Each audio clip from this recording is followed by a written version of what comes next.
فرمایا آیت نمبر 26 یرید اللہ لیبین لکم ویہدیکم سنن الذین من قبلکم ویتوب علیکم واللہ علیم حکیم. اللہ چاہتا ہے تم پر ان طریقوں کو واضح کرے اور انہی طریقوں پر تمہیں چلائے جن کی پیروی تم سے پہلے گزرے ہوئے صلحاء کرتے تھے. وہ اپنی رحمت کے ساتھ تمہاری طرف متوجہ ہونے کا ارادہ رکھتا ہے اور وہ علیم بھی ہے اور دانا بھی. ذکر کیا گیا سنن الذین من قبلکم، ان لوگوں کے طریقوں کا جو تم سے پہلے تھے. پچھلی امتیں، پچھلے لوگ، پچھلے رسول جو اسلام سے پہلے تھے، ان کے ہاں بھی ایک سے زیادہ بیویوں کا رواج تھا، غلام اور کنیزوں کا رواج پایا جاتا تھا. اسلام نے بھی ان کے بارے میں احکامات دے دیے، ہدایات دے دی. اللہ کی صفت کا ذکر کیا گیا، علیم، حکیم. اللہ علم والا ہے، اللہ حلم والا ہے، میچورٹی، ٹھہراؤ والا ہے. ہر معاملے میں جذباتی ہو کر قوانین تو نہیں بنائے جا سکتے. ضرورت کو، حقیقت کو، ریالٹی کو، نیڈ کو، پریکٹیکل ریئل لائف سچویشن کو سامنے رکھ کر صورتحال کو دیکھنا چاہیے، احکامات بنانے چاہیے. قوانین تو حقیقت کو دیکھ کر بنائے جاتے ہیں. ہو سکتا ہے انسان کو بظاہر ان کی حکمت سمجھ میں نہ آئے. وجہ کیا ہے؟ وجہ یہ ہے کہ انسان کا ذہن، اس کا علم محدود ہے. انسان صرف جب کوئی بات سوچتا ہے وہ صرف آج کی سوچتا ہے اور اپنے چاروں طرف کو دیکھ کر سوچتا ہے. میرے ارد گرد کیا صورتحال ہے، میرے ارد گرد کیا سچویشن ہے، as of now, today, present کو نظر میں رکھتا ہے. اللہ صرف آج اور ابھی کے لیے تو قوانین نہیں بناتا. اسلام تو اب قیامت تک کے لیے آیا ہے، تو ہر طرح کی صورتحال، ہر طرح کا کنٹینجنسی پلان اسلام نے دے دیا. ہر طرح کی صورتحال سے نمٹنے کا طریقہ بتا دیا گیا کہ جیسے ضرورت پڑے، جیسے مناسب ہو، تم ان چیزوں کو جو کہ سسپینڈڈ ہیں ان کو تم انووک کر سکتے ہو، ان کو تم پھر ری ایکٹیویٹ کر سکتے ہو. تو اللہ کا علم محدود نہیں، اللہ محدودیت کے ساتھ نہیں سوچتا. انسان تو صرف اپنے نقطۂ نظر سے، اپنے پرسپیکٹو سے سوچتا ہے. تو لہٰذا انسان اگر اپنے بارے میں قوانین بناتے تو بعض جو حساس معاملات ہیں، سینسٹیو معاملات ہیں، ان میں انسان بہت غلطی کرتے. اللہ تعالیٰ مہربان ہوا انسانوں کے اوپر، یتوب علیکم، اور اللہ نے اپنی حکمت اور اپنے علم کے ساتھ انسانوں کو قوانین بنا کر دیے. جب ان پر عمل ہوتا ہے تو برکتیں سامنے آتی ہیں. بعض چیزوں کو ہم سمجھ نہیں سکتے جب تک ہم پریکٹیکلی امپلیمنٹ نہ کریں. تھیوری میں ایک چیز بہت اچھی لگ رہی ہوتی ہے، جب امپلیمنٹ ہوتی ہے، نافذ ہوتی ہے، بالکل اچھی نہیں نکلتی نتیجے کے حساب سے. اور جب کوئی چیز، ہو سکتا ہے کوئی چیز سننے میں اچھی نہ لگ رہی ہو، لیکن جب وہ عملی طور پہ نافذ ہوتی ہے، پریکٹیکلی امپلیمنٹ ہوتی ہے، بہت برکتیں لے کر آتی ہے. تو قرآن کی شریعت ایسی ہی ہے. یہ صرف سننے سے سمجھ میں نہیں آ سکتی جب تک اس کو نافذ نہ کیا جائے. آگے فرمایا آیت 27-28 واللہ یرید ان یتوب علیکم ویرید الذین یتبعون الشہوات ان تمیلوا میلا عظیما. ہاں، اللہ تو تم پر رحمت کے ساتھ توجہ کرنا چاہتا ہے، مگر جو لوگ اپنی خواہشات نفس کی پیروی کر رہے ہیں وہ چاہتے ہیں کہ تم راہ راست سے ہٹ کر دور نکل جاؤ. یرید اللہ ان یخفف عنکم وخلق الانسان ضعیفا. اللہ تم پر سے پابندیوں کو ہلکا کرنا چاہتا ہے کیونکہ انسان کمزور پیدا کیا گیا ہے. اللہ کی رحمت کہ اللہ نے ہدایت کا راستہ دکھایا، ورنہ اگر انسانوں کی خواہشات پر معاملہ چھوڑ دیا جاتا تو وہ خود کو ہلاکت میں ڈال لیتے. زندگی پریشانیوں اور مسائل کا گورکھ دندا بن کر رہ جاتی، نو وے آؤٹ، نکلنے کا راستہ نہ پاتے. ان ریفارمز کی وجہ سے جو اب تک ہم نے پڑھی قرآن میں، سورہ بقرہ کو بھی آپ ذہن میں رکھیے اور سورہ نساء کو بھی رکھیے، چاہے اس میں بیویوں کے ساتھ حسن سلوک ہو، یا مردوں کو 4 شادیوں کی اجازت ہو، یا کنیزوں اور غلاموں کا معاملہ ہو. جب ان چیزوں کو نافذ کیا گیا، نتیجہ کیا نکلا وہ ہم دیکھتے ہیں. کیا مسلمان معاشرہ سٹیبل ہوا یا مسلمان معاشرہ ڈی سٹیبل ہوا؟ سٹیبل ہوا. آج ہم ویسٹ کی طرف نہیں دیکھ سکتے خاندانی سٹیبلٹی کے طور پہ. اگر ہم کو خاندانی سٹیبلٹی، معاشرتی استحکام کا نمونہ کوئی دیکھنا ہے تو مغرب میں تو نہیں ہے. وہ تو خود رو رہے ہیں آج بیٹھ کے اپنے گھروں کو. اور اپنے معاشرے کو اور اپنے رشتوں کو. ان کے ہاں ترقی ہے, خوشحالی ہے, لیکن خوشی نہیں ہے. اسلام کیا دیتا ہے؟ خوشی پلس خوشحالی. گھروں کے اندر خوشی, معاشرے میں خوشحالی, اکنامک سٹیبلٹی اور فیملی سٹیبلٹی, یہ دونوں چیزیں اسلام دیتا ہے. اور ایسا تھا, خاندان کا ادارہ نہایت مضبوط تھا. ان ریفارمز کی وجہ سے مسلمانوں کے گھر نہایت پرسکون ہوا کرتے تھے. خاندانی رشتہ اور جو خاندانی رشتے تھے یہ ایک دوسرے کو تحفظ, پروٹیکشن فراہم کرتے تھے. ایکسٹینڈڈ فیملیز کا نظام تھا, چاہے وہ رضاعت کے ذریعے سے ہو یا وہ ایک سے زیادہ شادیوں کی وجہ سے ہو. بہت سارے بے سہارا معذور افراد کو خود خاندان والے سنبھال لیا کرتے تھے. ہم نے یتیموں کا پڑھا نا کہ تم یتیموں کے بارے میں انصاف نہیں کر سکتے تو تم شادیاں کر لو. مراد کیا ہے کہ تمہارے معاشرے کے اندر آرفنز ہیں, اب تم کیا کرو, ان آرفنز کی, ان یتیموں کی ماؤں سے شادیاں کر لو. اور یہ کیا مسلمانوں نے, لیکن چونکہ ہمارے دماغوں پہ تسلط ہے نا, خوبصورتی کا اور محبت کا غلبہ ایسا ہے کہ ہم سوچ ہی نہیں سکتے کہ کسی عورت کی حفاظت کے لیے بھی, اس کو حفاظت فراہم کرنے کے لیے بھی اسے نکاح کیا جا سکتا ہے, کہ کسی عورت کی ذمہ داریاں ہلکی کرنے کے لیے بھی عورت کو نکاح کی حفاظت میں لیا جا سکتا ہے. یہ آج ٹوٹلی ذہنوں سے بات نکل گئی ہے, لیکن ایسا مسلمان مرد کرتے تھے. نعوذ باللہ, صرف شہوت کے لیے نکاح نہیں کرتے تھے, بلکہ وہ عورتوں کو تحفظ اور یتیم بچوں کو تحفظ دینے کے لیے بھی نکاح کیا کرتے تھے. تو کمزور معذور افراد, کمزور بے سہارا افراد, ان کو ان کی پروٹیکشن, ان کی حفاظت کا نظام ہو جایا کرتا تھا.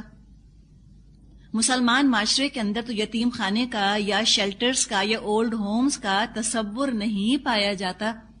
آج ہم کہیں کہ ہم کچھ بھی نہیں رہے نا, ہم تو اپنا رونا روتے ہی رہتے ہیں مسلمان, لیکن وہ کہا نا کہ سینے کے کھنڈر بتا رہے ہیں کہ عمارت کبھی شاندار تھی. آج بھی آپ دیکھ لیں مسلمان معاشروں کے اندر اللہ کے فضل سے اولڈ ہومز کا تصور نہیں ہے. ہم چاہے کچھ بھی کریں, ہم اپنے ماں باپ کو تصور نہیں کر سکتے کہ ان کو اٹھا کر ہم اولڈ ہوم میں چھوڑ آئیں. ہم تصور نہیں کرتے, چاہے ہم کچھ بھی کہیں, لیکن ہم یہ کام نہیں کر سکتے. الحمدللہ جب ہم اتنی گراوٹ میں پہنچ کے مقدار کو ہم نے پکڑا ہوا ہے تو سوچے نا جب عروج تھا تو ہم کتنے اچھے ہوں گے. نہ یتیم خانے ہوتے تھے, نہ شیلٹرز, یہ سارے نظام بنے ہوئے تھے فیملی پروٹیکشن کے. اور جب خاندان بڑے ہوتے ہیں, ایکسٹینڈڈ فیملیز ہوتی ہیں, تو ظرف اور دل بھی بڑے ہوتے ہیں, اس لیے کہ ذمہ داریاں زیادہ اٹھانی پڑتی ہیں نا. دوسروں کے جذبات کا, خواہشات کا احترام کرنا ہوتا ہے, اپنی بہت سی خواہشات کو, اپنے کنوینئنس کو چھوڑنا ہوتا ہے. اور یہی چیز انسان کے اندر قوت برداشت اور قربانی جیسی اعلیٰ صفات پیدا کرتی ہے. اور جتنی فیملی نیوکلیر ہوتی چلی جائے گی اتنی خود غرضی بڑھتی جائے گی, قوت برداشت میں کمی ہوتی چلی جائے گی. 7-8 بہن بھائی ہوتے ہیں, ایک کمرہ شیئر کر لیتے ہیں. 2 ہوتے ہیں, ایک کمرے میں نہیں رہ سکتے. ایک ٹی وی نہیں شیئر کر سکتے, ایک کمپیوٹر نہیں شیئر کر سکتے. کہتے میرا الگ ٹی وی ہوگا, اس کا الگ, میرا الگ کمپیوٹر, اس کا الگ. بڑھتے بڑھتے گاڑی نہیں شیئر کر سکتے, ہر بچے کو الگ گاڑی چاہیے. کمرہ تو بہت دور کی بات, کہتے ہیں کمرے میں تم رہ ہی نہیں سکتے. الماری شیئر کرنا سوال ہی نہیں پیدا ہوتا.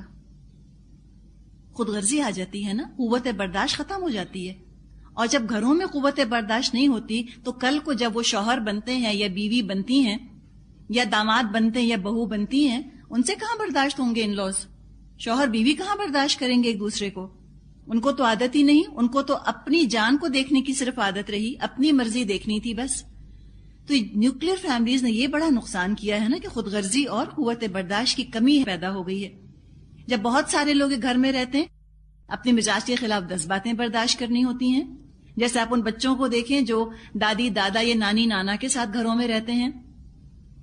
اب بعض دفعہ دادی نے ڈانٹ دیا, برداشت کرتے ہیں. کوئی ایسی بات کر دی, دادی دادا کا کام بھی کرنا ہوتا ہے, ان کو اپنی کنوینئنس کو پیچھے کرنا ہوتا ہے. چاہے دادی اے سی بند کریں یا پنکھا بند کریں, چاہے گرمی لگے, لیکن سونا ہے ان کو اس کمرے کے اندر. تو پھر کیا یہ اچھا ہے نا ان کے لیے؟ ان کے اندر کیا ہے؟ جفاکشی کی ایک قوت ہے اور ایک عادت ہے جو ان میں پیدا ہو رہی ہے, قوت برداشت پیدا ہو رہی ہے. ذمہ داری, چھوٹی سی عمر سے ذمہ داری اٹھانے کی جو ہے وہ ان کو عادت ہو جاتی ہے. اور صرف اپنی ذات کا خیال رکھنا، صرف خواہشات کو پورا کرنے کی فکر کرنا انسان کو تنگ دل بنا دیتا ہے. کسی کے ساتھ کوئی چیز شیئر ہی نہیں کر سکتے، خود غرض ہو جاتے ہیں، کسی اور کی ذمہ داری لیتے ہوئے گھبراتے ہیں. سگے خون کے رشتوں کے لیے دلوں میں اور گھروں میں گنجائش نہیں ہوتی. بھائی بہن کو نہیں دینا چاہتے، یہ حال ہو جاتا ہے خود غرضی کا. بہن بہن کو نہیں دینا چاہتی، گنجائش نہیں ہوتی گھروں کے اندر. بیوہ بیٹیوں کی یا بیوہ بہنوں کی یا طلاق یافتہ بہنوں یا بیٹیوں کہتی ہیں یہ کہاں سے آ گئیں، ہمارا گھر ہے، یہ کہاں سے آئیں. اتنی خود غرضی ہوتی ہے. تو جب بہن بھائیوں کا معاملہ یہ ہو جائے تو پھر چچا ماموں وغیرہ کا تو سوچ لینا، وہ دامن جھٹک کر وہ الگ ہو جاتے ہیں.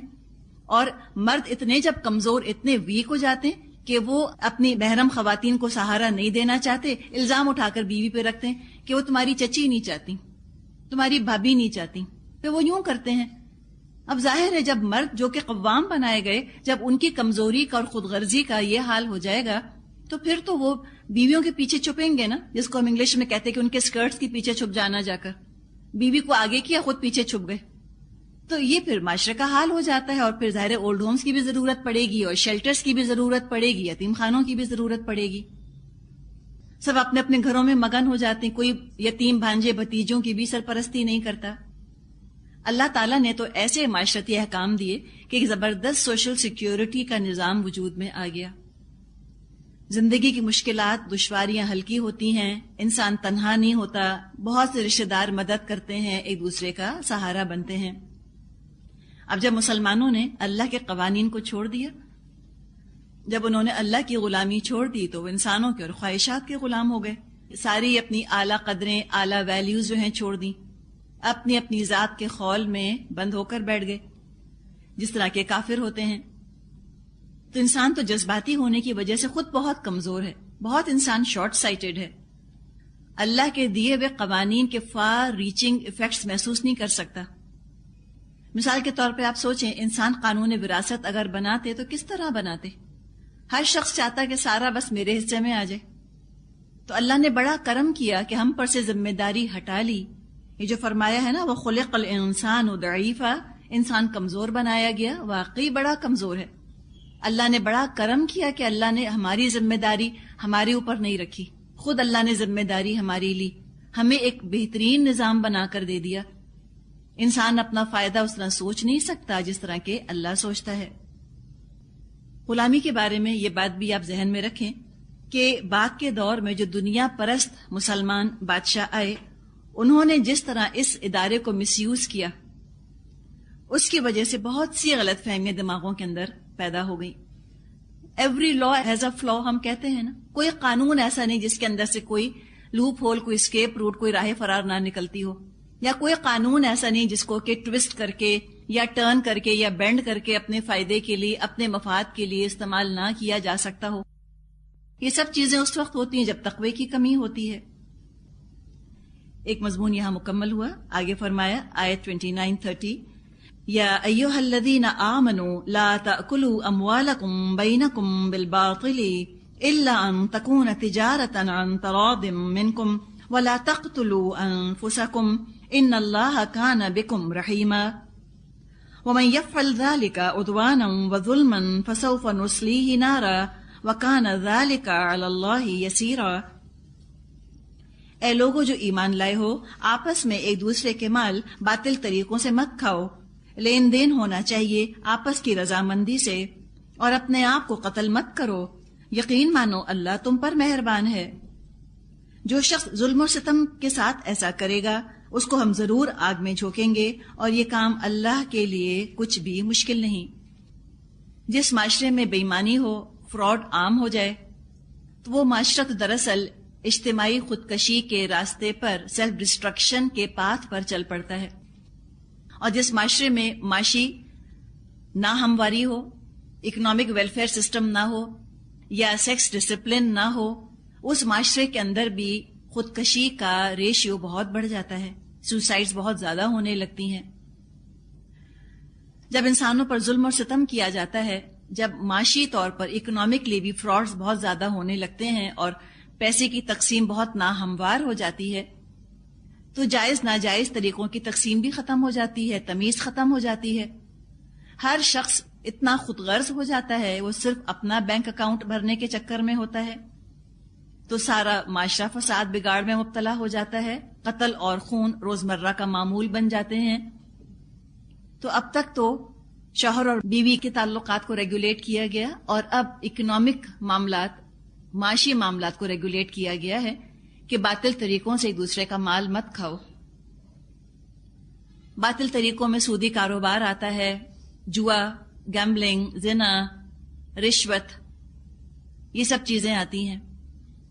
اس کے علاوہ باطل طریقے میں یہ چیز بھی آتی ہے، کسی کی وراثت دبا لینا، بیوی کا مہر نہ دینا یا زبردستی معاف کروا لینا، یا اسمگلنگ، دھوکہ فریب سے کسی کا مال لے لینا، چوری، یہ سب باطل چیزیں ہیں۔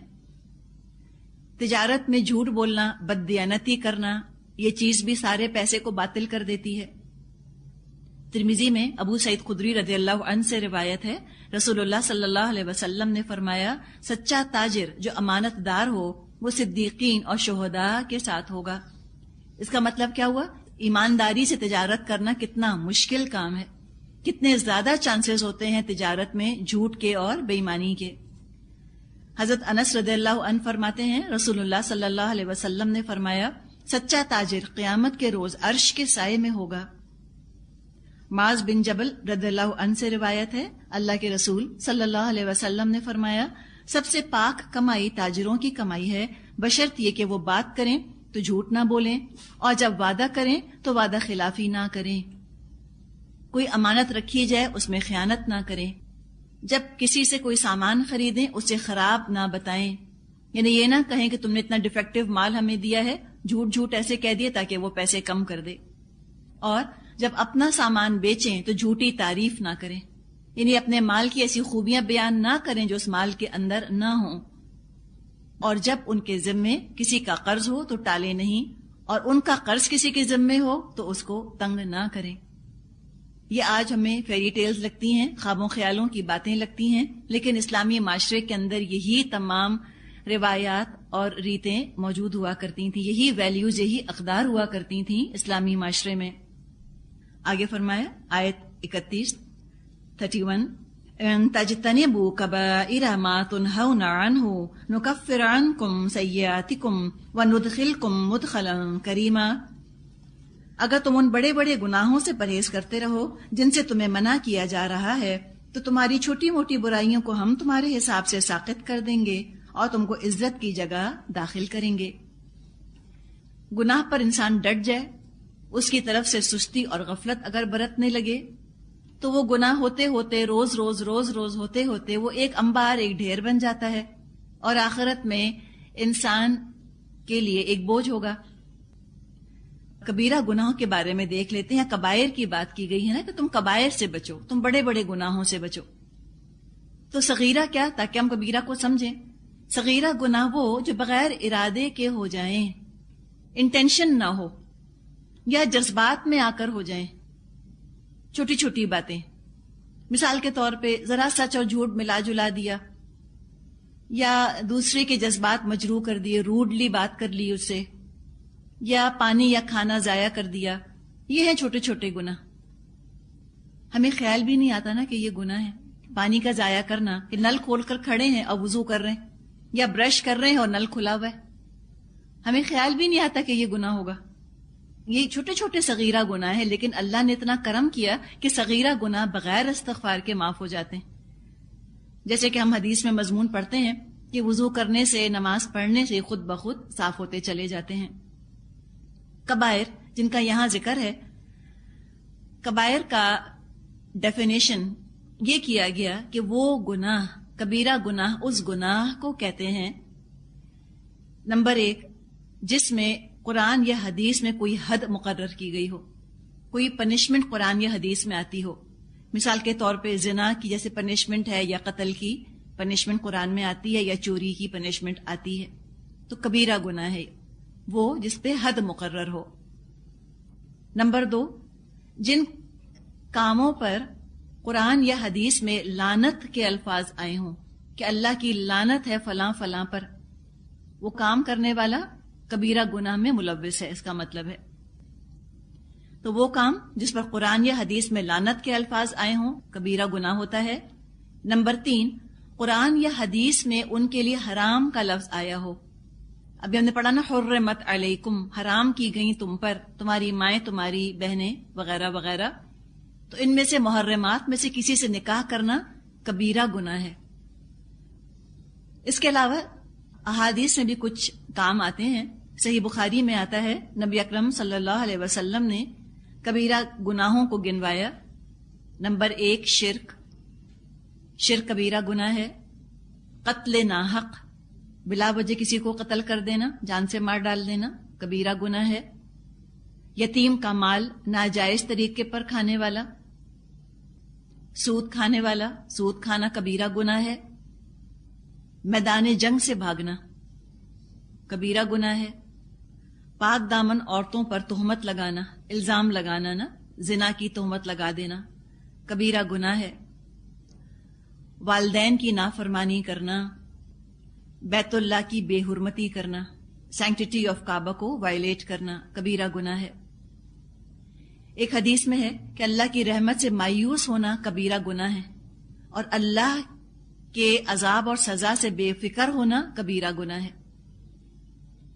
ایک اور روایت میں ہے کہ وارث کو نقصان پہنچانے اور اس کا حصہ کم کرنے کے لیے کوئی وصیت کرنا کبیرہ گناہ ہے، کہ سوچا کہ اچھا اب ہم مریں گے، ہمارے بچے تو ہیں نہیں، ہم نے بچہ اڈاپٹ کیا ہوا ہے، اب ہم مریں گے تو ہمارے اڈاپٹڈ بچے کو تو پیسہ نہیں جائے گا، تو ہمارے بہن بھائیوں کو چلا جائے گا، بہن بھائیوں کو دینا نہیں چاہتی، بیوی نہیں چاہتی کہ میرے دیور جیٹھ یا میری نندوں کو پیسہ ملے میرے شوہر کا، تو کہا کہ چلو ہم سارے کا سارا پیسہ اپنے بچے کے نام ہبا کر دیتے ہیں زندگی میں، حالانکہ اڈاپٹڈ بچہ ہے، وہ نہیں کر سکتے ایسے، تو ایسی وصیت کی جس سے کہ جو غلطی والی تھی کبیرہ گناہ ہے۔ یہ نسائی اور احمد میں حدیث ہے کہ کچھ لوگ جنت میں نہیں جائیں گے۔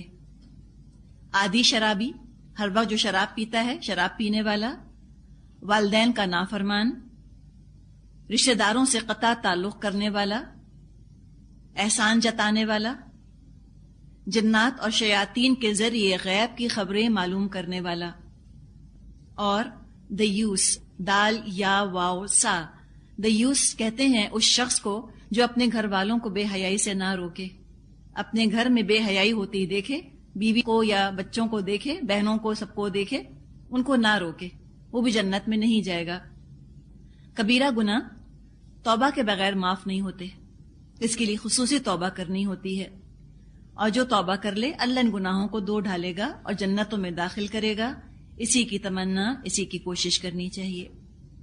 والآخر دعوانا ان الحمد للہ رب العالمین۔ سبحانک اللہم و بحمدک، نشہد ان لا الہ الا انت، نستغفرک و نتوب الیک۔ السلام علیکم ورحمۃ اللہ وبرکاتہ۔